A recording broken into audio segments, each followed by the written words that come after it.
Morning, guys. Been up since about 6:30. It's 9:30 now. Just grabbing a coffee break. It's supposed to rain today. Right now, it's a full-on snowstorm. I mean, it's 30 feet from the house to the shop, and I've already got a little layer of snow in my head. Now, if it does turn to rain, this is going to be an absolute shit show this afternoon. So, there you go. Wonders of living in Canada. Morning, once again. So anyway, I've been waiting to get a bunch of errands all in one shot to run into town. So I haven't brought the heater core in yet. In fact, I haven't even pulled it out of the truck. But I'm going to do that this morning. I'm not going to show it. Just can't see anything anyway. So I got to pull that out. That's why the door is open. I got to finish up a few other little things I'm going to do off camera. You see me do it about half a dozen times. Put the door panel back on, the door handles on, the window crank and all that. Finish that off. And then I guess I'm going to try and figure out what I'm going to do to get this thing up in the air. We want to be able to work on it underneath. Get the e-brake cable in, do a couple other little things under there. Finish that off 100%. And yeah, then it's just what all I have left is the headliner, the inside windshield trim, and the visors, a couple other little things in the cab. I got to secure the steering column to the dash yet. Yeah, that's about it. Start doing the final polish on this thing and call it done. I'm going to get tires mounted when I do bring the heater core in. I'm going to play it by ear with the roads. I mean, the roads are going to be an absolute disaster this afternoon and probably tomorrow morning as well, especially if it rains a fair amount. They're calling for like drizzle all afternoon. So it'll be a sheet of ice all over. So not going anywhere in that shit. But anyway, I'm going to do a few things off camera, and the only thing I will show is one viewer asked me how did I fix the door fitment issue on the driver's side. I'll show that real quick and just go ahead and get her done. So stick around. When I do get into some interesting stuff, I'll record it. Alright, so I pulled the heater core out of the truck, and I think I might be able to save myself a few bucks if I pull the actual core out of the whole unit here. Just bring the core in to get fixed. I mean, guy might charge me half an hour to take this apart. So it's just screws, mind you. There were a few missing ones, and I put some new ones in. So I've got more than one type of screw in here. That's right, I restored it. Anyway, so I grabbed my 75 unit selection of screwdrivers, and take this thing apart. Most of them appear to be Phillips, so there's a whole bunch of them. So I'll start with this.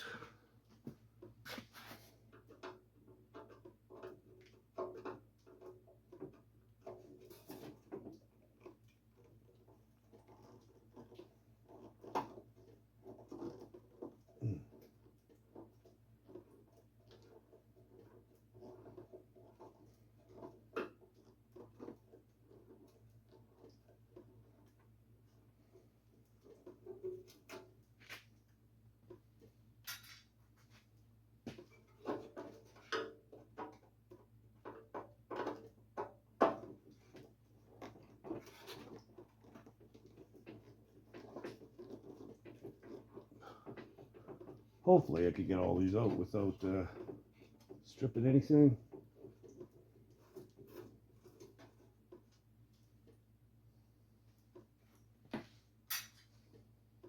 There's one missing here.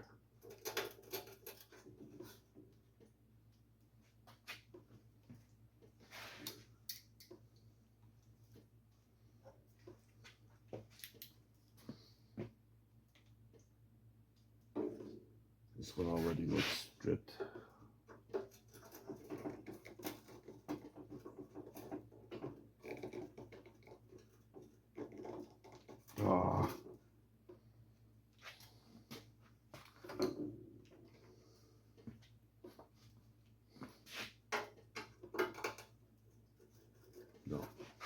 Not happening.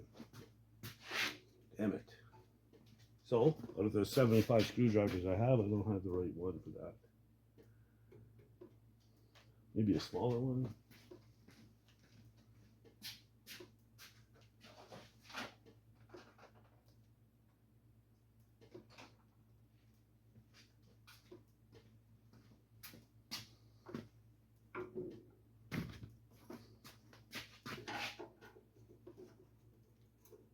No. Crapola.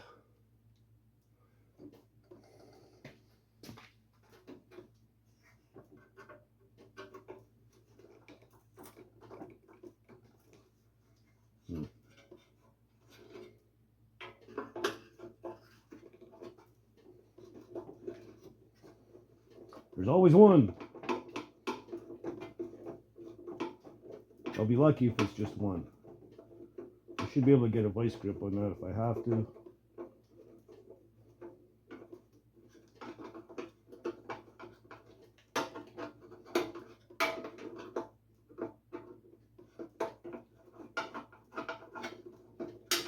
Come on, get out of there.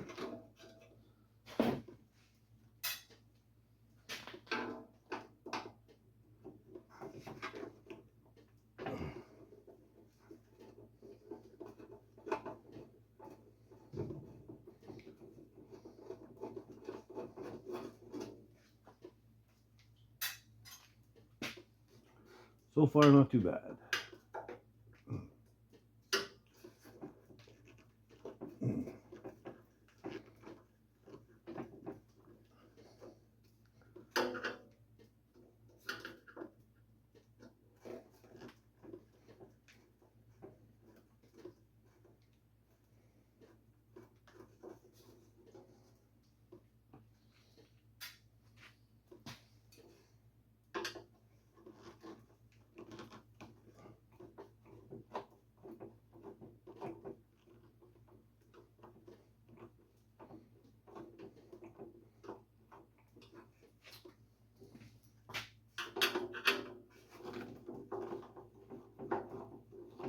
Come on.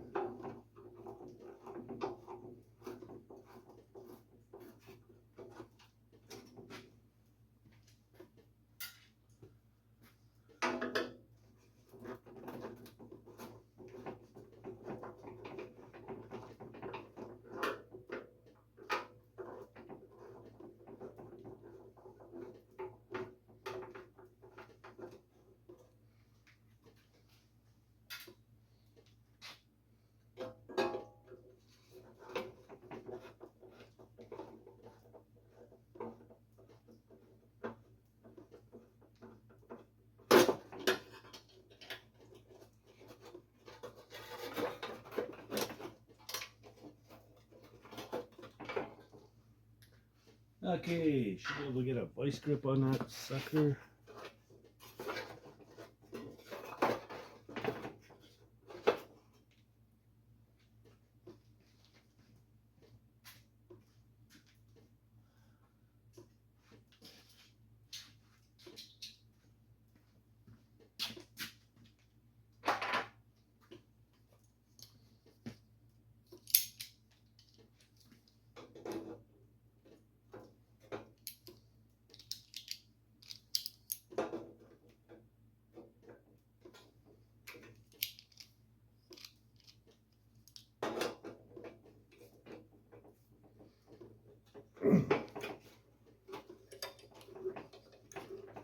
Oh, you lucky dog.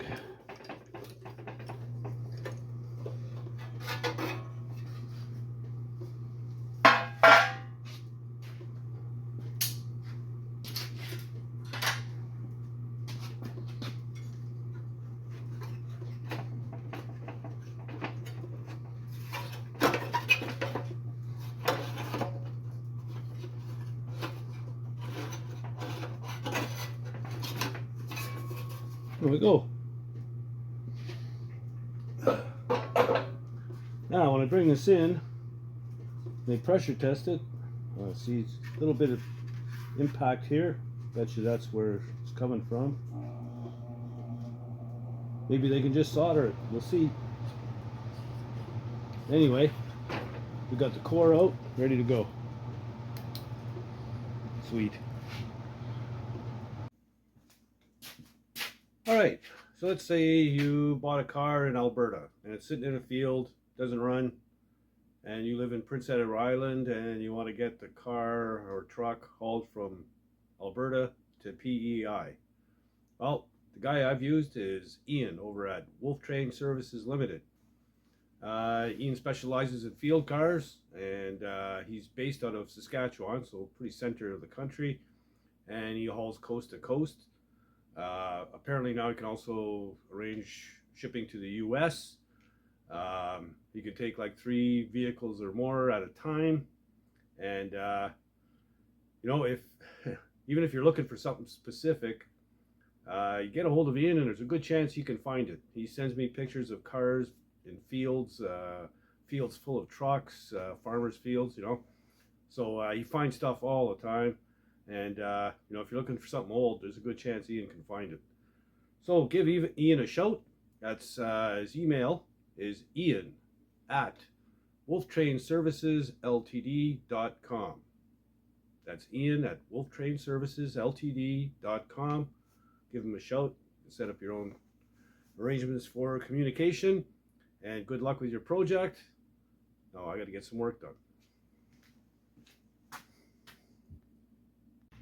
Okay, so in addition to taking the core out and doing that, I also got my second latch in, so she's good. She's not going to squeak and rattle around. I like it. So people have asked me how you're going to, you know, when this tailgate's open, how are you going to leave it, set it up so it's flat. I haven't exactly figured it out, but it's going to be some kind of a cable setup from here to the gate. I'm going to Princess Auto tomorrow, see what's available, and we'll figure something out. It's no big deal, but the tailgate will function as it should. I just hate anything but chains, man. I just hate those chains. Anyway, so one of my viewers asked me, how did you end up actually getting the door gapped right? And well, I was fighting with this thing for 2 days, and here was my problem. This setup here, you know, I put a couple of batteries on the end to lift the door up. I had it right in the front of the door, under the hinges, below the hinges. And yeah, sure, it would lift the door up, but it didn't want to tilt that way like I needed it to. So, on top of that, I also removed the latch off the jamb. It's still off of there because the latch was fighting me as well. So, took the latch off. I moved this back on this side of center, and when I put the 2 batteries on, a little bit of weight on it, the door went up and over like I needed it to. Then I just used a couple of pieces of paint stick for my gap, reached in the window, tightened the crap out of the top hinge, went around to the other side, crawled in there, tightened the crap out of the bottom hinge, and when I took everything apart, it stayed right there, and I called it done. So, don't mind me here. It's out of my way. So anyway, yeah. So now I pull out these paint sticks, and the door stays where it's supposed to, and we're good to go. Good gap, all fine. So now I can go ahead and put my latch in, get it back on the jamb, get my inner door panel on, my window handle and my door handle, get that dialed in, done for the last time. And yeah, this particular thing, part of it is over. So interior, I got a couple little things to do. I got to tighten up my column. It's not attached to the dash yet. And I guess the headliner and the windshield moldings, which help hold the headliner in place. And then I also have a couple of visors that go in. They're also upholstered, same stuff. So yeah, I'm going to go ahead and put this door panel in. You've seen me do it half a dozen times, but I'm not going to film it. And there goes the damn furnace again. Anyway, so I'm going to go ahead and get this all done, wrapped up. Okay, so here I am on the passenger side, and I just want to show you this. Your initial door just going in. See, it just clicks in. That's what I want on the other side. So it's all put together now. And see if we get the same thing. Perfect. So that's what you want. Now, long ago when I was setting the gaps and playing around with this, and I was, I had this all slit all the way down and welded all the way up and everything else. When I put the door in, I had some play this way. It was kind of rattling around in there. So because I left room for the rubbers, and there's a reason for that. It paid off. So, brand new rubbers. You see them sometimes, guys. You got to slam the crap out of the door to get it to close. These here, just nice and firm. That's all you need. Nice and firm. So that's it. Don't have to slam it. Just nice, firm, and it's closed. So we're good to go. Yeah, now I guess I'm going to set up. I got to clean up all my crap in the front here. Got tools put away and stuff. Move the hose out of the way. I want to push the truck forward and get it up on jack stands in the position so that I can pick it up with the hoist. And, tomorrow morning, because I got a buddy of mine coming by. I'm going to root around upstairs and pick up or bring down a bunch of emergency brake cables. Got a box full, about 20 sets, I guess, or 20 pieces, whatever, maybe more.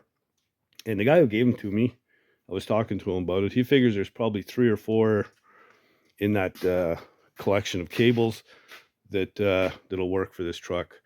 So I'll bring down the whole box and let my buddy sort through it. And he does e-brake cables all the time, so he'll know right away which ones to use and put in, and I can do all the crawling around underneath, and he can just hook them up, and we're good to go. So anyway, moving along, right on. All right, so I pushed the truck way up, pretty much where it needs to go. I can get my hoist arms underneath. I think it may have to come back this way just a touch, but either way, whatever. What I want to do is get it up on jack stands, and then I'm going to use the hoist with some 4x4 blocks on top of the hoist pads, and that should be able to pick up the frame, and we'll just pick it right up off of the jack stands. And then when we're done underneath, should be able to just lower it back down right onto the jack stands and call it done. So yeah, I'm going to get after that in the morning, jack it up, do what I got to do, clean my floor. That was when we fired the engine and we're messing around, oil spills all over the place, but yeah, clean all that up. Anyway, just got to equal the distance in between the door and the post. It's pretty close right now, maybe an inch one way or the other. But yeah, we're once I get that done underneath, like I say, man, we're almost there. All right, so that's about all I have time for in this video. First thing, I'm going to put down Ian the truck driver's contact info under comments, so you can get that info there. Yeah, we're moving right along. So I get those e-brake cables done tomorrow. There was just a couple other little things underneath.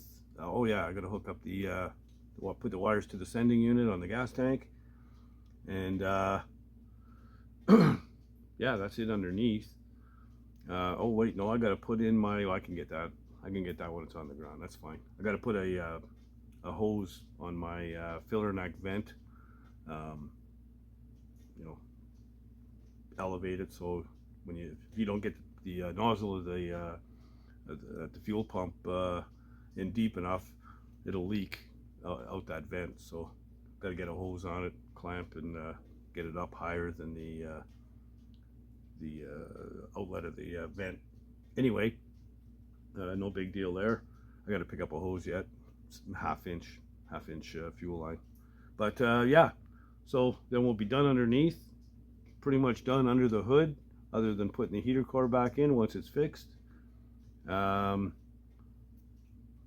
the headliner, I guess. Get that dialed in and done. Finish off the interior, and we're looking at final polish, wheels and tires. Cool. Oh yeah, I got to put a couple things in the dash too. Anyway, whatever, minor stuff. So if you like the content, please subscribe, and like the video, give it a thumbs up, tell your buddies, help share, and all that kind of stuff. Yeah, leave comments. I like the comments and try and read all of them and try to respond to all of them. So if I do miss one, sorry about that. I'll get you in the next one. And if you feel so inclined and want to support the channel, you just hit just to the right of the share button under your screen, and hit that menu. Go up to where it says thanks, and you can buy Old Dan a coffee or a beer or whatever. I give a shout out to where are we here? Bear with me 1 second. Shout out to Bill Doro for supporting the channel. Yeah, helps keep the lights on and the cameras rolling and all that good stuff. And yeah, if you're not doing anything else, get out in the garage and build something, man. Later, guys.